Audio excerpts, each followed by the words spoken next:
Hey guys, स्वागत है आपका इस वीडियो में। और आज मैं ना ब्लॉगिंग करने वाला हूँ ना मैं कॉमेडी करने वाला हूँ, बट एज अ स्टूडेंट अपना पर्सपेक्टिव सामने रखूंगा और एनईपी 2020। मैं हूँ Rishabh Ramola and I am a fourth year undergraduate student of IIT Kanpur and this is my 20th year as student. मतलब 15 साल स्कूल में, 1 साल ड्रॉप और अब 3 साल कॉलेज में पूरे हो गए हैं। अब तक आपने बहुत सारे वीडियोस, बहुत सारे आर्टिकल्स पढ़ लिए होंगे ऑन एनईपी 2020, सो मैं वो सब जनरली बातें नहीं करने वाला हूँ। But I want to discuss the problems I face, जो मैंने रियलाइज करी प्रॉब्लम्स ओवर टाइम, एंड देखेंगे कि एनईपी को रिजॉल्व करती है।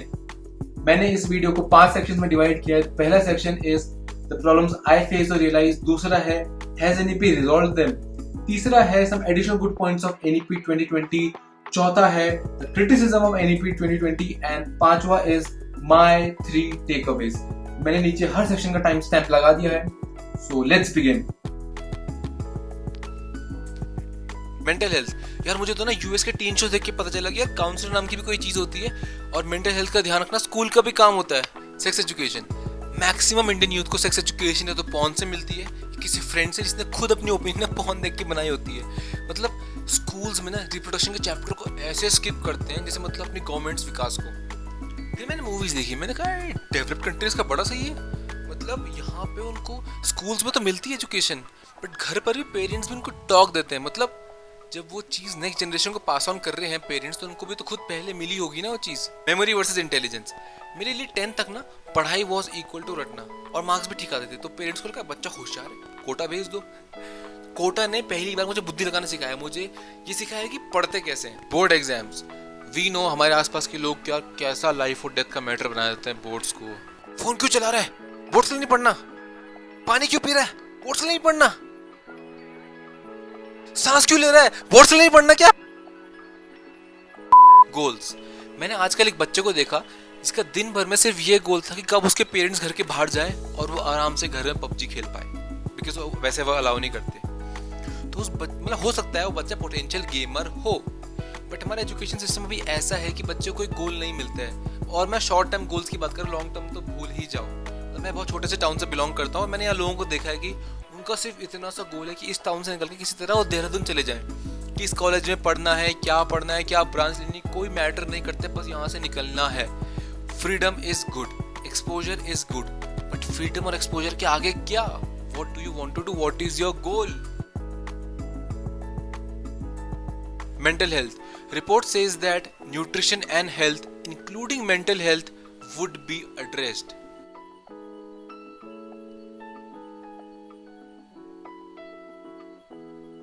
Although we are the nation of the Kama Sutra, but हमारी current cultural situation ऐसी है कि sex education is still under the carpet.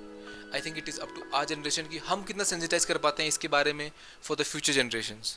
Memory versus intelligence. System का एम होगा to move towards real understanding and learning how to learn. मतलब syllabus थोड़ा कम किया जाएगा एंड फोकस होगा analysis, discussion and discovery based learning पर। 6th से ही वोकेशनल स्टडीज लाने का प्लान है जो बच्चों को ऐसी स्किल्स देंगी जो उनको पूरी लाइफ काम आने वाली हैं।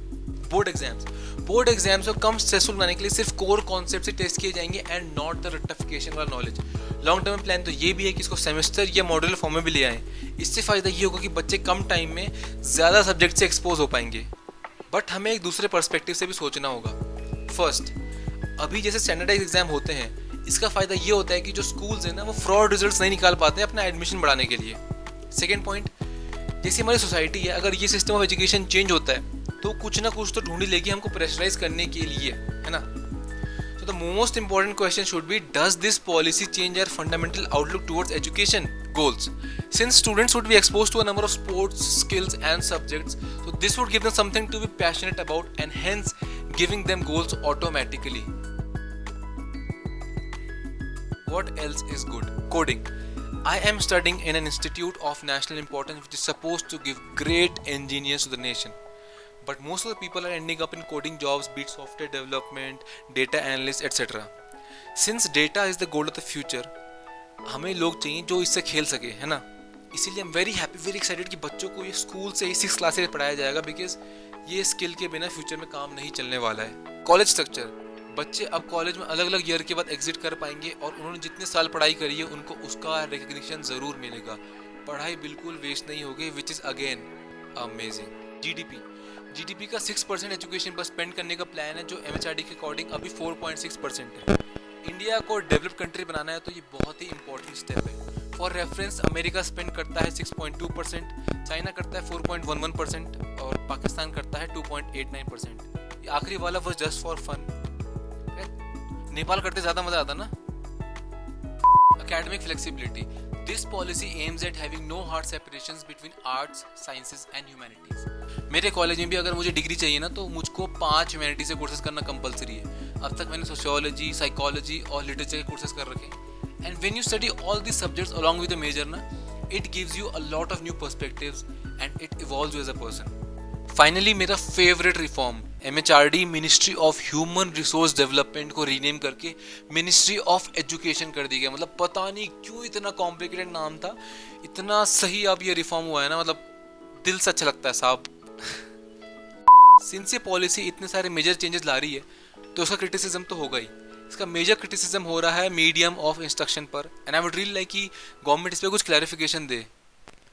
अपार्ट फ्रॉम दिस हमको इस बात को भी देखना होगा कि यार डॉक्यूमेंट से क्लियर है कि जिन्होंने इसको बनाया ना वो जार्गन लविंग लोगों ने बनाया। मतलब इतने भारी भरकम शब्द, मतलब 60 पेज पढ़ना झेल हो जाएगा। तो यार ये देखना बहुत इंटरेस्टिंग होगा कि कितने आइडियाज़ एक्चुअली इम्प्लीमेंट हो पाते हैं। बट एक चीज़ तो है कि जब मैंने पढ़ा ना ये, this made me so excited for the future generations. अगर ये इम्प्लीमेंट हो जाए तो मज़ा ही आ जाए। सो क्विकली माई 3 टेकअवेज। पहला है 6% GDP ऑन एजुकेशन, दूसरा है coding from 6th standard and तीसरा है new college structure. Hey guys, thank you so much for watching this video. नीचे कमेंट में बताओ कि आपको ये ओपिनियन पीस कैसा लगा, पसंद आया तो प्लीज शेयर भी करो, और अगर अभी तक सब्सक्राइब नहीं किया और वीडियो देख रहे हो तो सब्सक्राइब करो यार, कॉमन सेंस। चलो मिलते हैं अगले वीडियो में। This is Rishabh signing off.